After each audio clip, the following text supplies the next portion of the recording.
Hola, muy buenas noches, bienvenidos a otra emisión del Economista TV. El primer invitado del programa de hoy es Daniel Arroyo, que es presidente de Poder Ciudadano y además, bueno, un experto en políticas sociales, fue ministro de Desarrollo Social en la provincia de Buenos Aires y viceministro de Desarrollo Social en la Nación.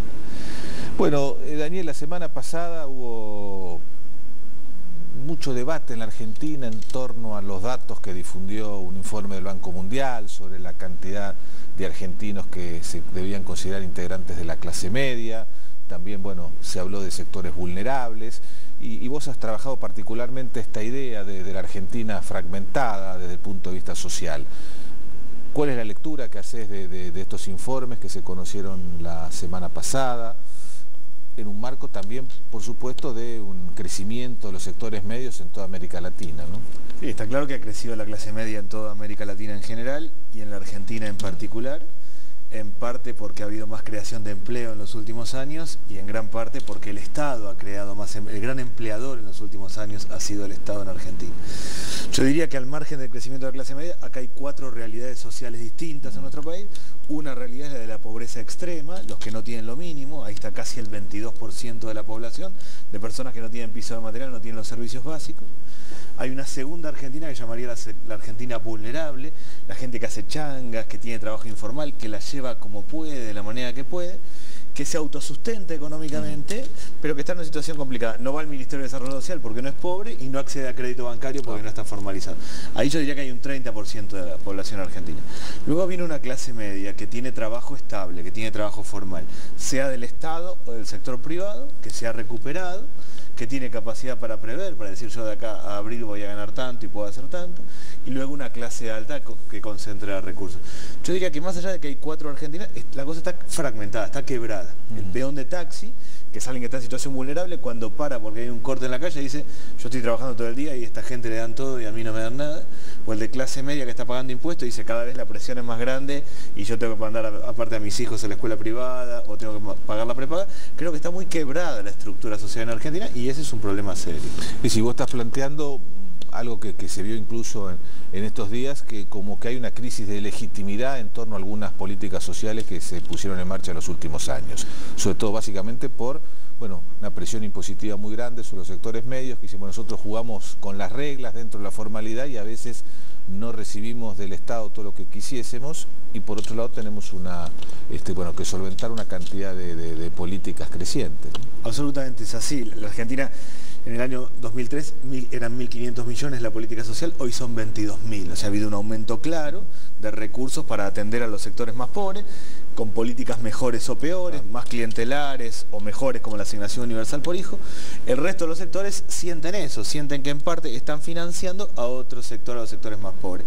Creo que eso realmente es un problema grave a futuro en Argentina, no solo porque polariza políticamente, sino porque la idea de que todos vean que los sectores pobres son el problema no daría nada bueno a futuro. No, pero es positivo ni social ni políticamente, pero es un dato Es un dato de la realidad. La Argentina está polarizada políticamente, la gente que está de acuerdo con el gobierno y muy de acuerdo, y la gente que está muy en contra, y fragmentada por lo menos en cuatro realidades sociales.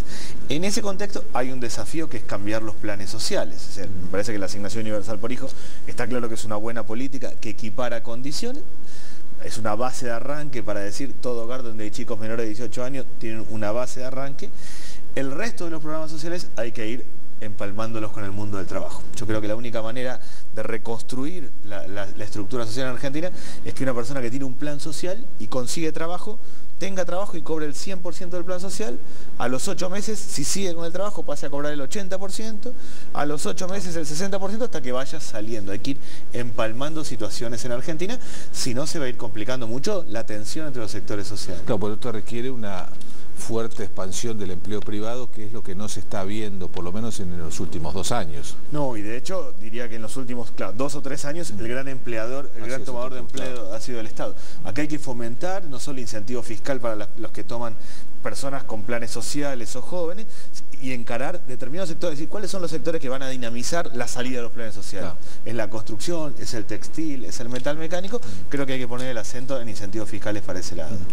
Vos hablabas de la asignación universal por hijo, creo que es una política que hoy en la Argentina no discute nadie, y si alguno plantea un cuestionamiento es para incrementar los ingresos que genera o hacerla por una ley para que no pueda ser modificada. Sin embargo, bueno, vos mismo lo decís, esto termina a los 18 años. ¿Qué pasa luego de los 18? Ahí hay un problema con los sectores juveniles en la Argentina, vos lo has planteado muchas veces, sobre los que no estudian ni trabajan. Bueno, la Argentina tiene, el sector que está más complicado son los jóvenes. Los jóvenes que no estudian ni trabajan, que hay 900.000 de 16 a 24 años. Los jóvenes que trabajan, que también están complicados porque ganan en promedio un 40% menos que el promedio general, porque tienen changas y trabajitos muy precarios, y aún los jóvenes que estudian y trabajan están complicados en Argentina. Yo diría que si uno viera a futuro cuáles son los ejes centrales de la política social, uno es ir empalmando y saliendo de los programas sociales. Segundo es masificar el crédito. La Argentina no va a cambiar la situación social si no hay un gran fondo de 4.000 millones de pesos de crédito masivo a los cuentapropistas, a los gasistas, plomeros, carpinteros, y luego me parece que hay que armar toda una red de contención para los jóvenes, no solo con tutores, sino con incentivo económico para que puedan incluirse en el mundo del trabajo. La Argentina en el 2003 tenía 900.000 jóvenes que no estudian y trabajan. Una década después tiene 900.000 jóvenes que no estudian y trabajan. Ahí está la deuda clara. Esa deuda hay que saldarla no solo con voluntarismo, sino con leyes. Tiene que haber una ley que establezca un fondo permanente de inclusión jóvenes para becas, tutores que acompañen e incentivo económico a las empresas que tomen jóvenes. Daniel, planteaba estas 4 realidades sociales de la Argentina. ¿Cómo se distribuyen geográficamente? ¿Están particularmente concentradas en alguna región del país o está extendido en toda la geografía nacional? Está extendido en toda la geografía nacional con una particularidad. En la Argentina, en el 1% de todo el país viven 14 millones de habitantes. Si uno toma un mapa, el conurbano y la ciudad de Buenos Aires es un puntito. En ese puntito vive más de 1/3 de la población del país. Hay más pobreza en el noroeste y en el noreste, menos en la región de Cuyo o en la región centro, que es Córdoba, Santa Fe, Entre Ríos y el interior de la provincia de Buenos Aires, pero en términos generales nosotros tenemos cerca de un 22% de pobreza extrema, cerca de un 30% de sectores vulnerables que se autosostienen como pueden, con trabajo informal, cerca de un 40% de clase media y un 8% de sectores altos. Diría que ahí está más o menos la estructura social en Argentina, con más componente de pobreza en el norte y menos en la región centro. ¿Crees que se está invirtiendo lo suficiente, que hay los recursos necesarios en las políticas sociales en la Argentina, o hay un problema de asignación y de políticas que a veces no son adecuadas, más allá de que los montos sean suficientes? A mí me parece que hay un problema de montos. Hay un problema de asignación, pero hay un problema de montos. Nosotros con los montos que tenemos, esto ha alcanzado para resolver parte del problema de la pobreza. Hay menos pobreza que hace 10 años y que hace 5 años. No alcanza para resolver el problema de los 900.000 jóvenes que no estudian y trabajan, ni las 4 millones de personas que necesitan acceder a crédito, ni descentralizar recursos, ni fomentar la formalización económica. Yo diría que con la estructura de recursos que tenemos hoy, mejora la situación parcialmente, pero no se da vuelta, que hay que volcar bastantes más recursos a lo social, pero orientado a la salida de los planes sociales y no a sostener permanentemente una situación de subsidio. ¿Cómo crees vos que funciona la evaluación de los programas sociales en la Argentina? ¿No? Pues esto se habla mucho a veces, una cantidad de programas sociales se anuncian, se ponen en marcha, pero luego no hay una evaluación adecuada para saber si están cumpliendo o no con la finalidad para la cual fueron creados. Sí, acá hay 2 formas de evaluar. La evaluación de impacto, que es ver a cuánta gente llega, ha mejorado. La Argentina tiene casi 6 millones de personas bajo programas sociales y el dinero le llega más que en otros momentos porque está mucho transferido a una tarjeta que cobra la persona directamente. En cuanto a la utilidad, cuánto le sirve para tener autonomía, para salir de la situación de pobreza, para entrar al mundo del trabajo, ahí no hay mucha evaluación en Argentina, hay que hacer evaluaciones más serias y ahí es donde no solo falta evaluación, sino programas de acompañamiento. Yo diría, la política social, llega a más gente y llega efectivamente, sobre todo transfiriendo dinero. De los 22.000 millones de pesos que es la política social, 18.000 es transferirle dinero. No queda tan claro que eso esté permitiendo salir de la situación y eso requiere otro tipo de situaciones más complejas, sobre todo articular al sector público con el sector privado. El Estado solo no resuelve la problemática social, tiene que incentivar el empleo privado para que eso se resuelva. Bueno, la transferencia de ingresos condicionada al cumplimiento de determinadas actividades por parte de quienes lo reciben es una característica de varios países de América Latina. Sí. De hecho, hay estudios que demuestran que es la única región del mundo en la cual la tasa de desigualdad se redujo en los últimos años. Absolutamente. Brasil tiene un programa que se llama Bolsa Familia, que llega a 14 millones de dólares, 40 millones de personas, toda una Argentina junta de transferencia de dinero. Chile tiene un programa que se llama Chile Solidario, que tiene la misma característica. El conjunto de los países de América Latina han transferido dinero. El gran desafío, además de transferir dinero, es vincular con el mundo del trabajo, que ahí diría que Brasil ha tenido algunos avances y Argentina todavía está faltando bastante. Daniel, la última pregunta, bueno, tiene que ver también con tu condición de presidente de Poder Ciudadano y de todo lo que hemos estado hablando hasta ahora.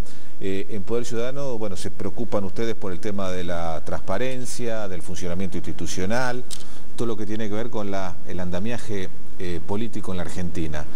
Muchas veces se considera que esto y la realidad social tienen poco que ver, que estas son preocupaciones de sectores que tienen problemas económicos resueltos y aquellos que todavía tienen que resolverlos y están postergados les importa poco lo que ocurre a nivel institucional. Sí, en general se ve la calidad institucional, corre el riesgo de verse como algo abstracto, claro, pero es algo muy concreto. En concreto hay un problema con la justicia en Argentina. La justicia para los pobres es una y para los que no son pobres es otra. Yo cuando fui ministro de la provincia de Buenos Aires tuve a mi cargo los institutos de menores, de los chicos que cometieron delitos, y me quedó claro que solo están dentro de los institutos los que no tienen para pagar abogados. Lo mismo uno lo puede ver en la relación con la policía y lo mismo puede verlo en el tema de la problemática de la corrupción y el acceso a servicios. Lo que ha pasado en el caso del accidente de Once con el tren Sarmiento ha sido un extremo, pero claramente la calidad institucional no hay que pensarla como una cosa ideal al estilo la polis griega donde todo el mundo participa, sino como cosas concretas. Cuando el Estado invierte mal o hay corrupción, termina gente muriendo o no teniendo oportunidades y los que pierden son los más pobres. Muy bien, Daniel Arroyo, gracias por este programa. Un gran gusto. Muy bien, ahora hacemos un corte y ya volvemos.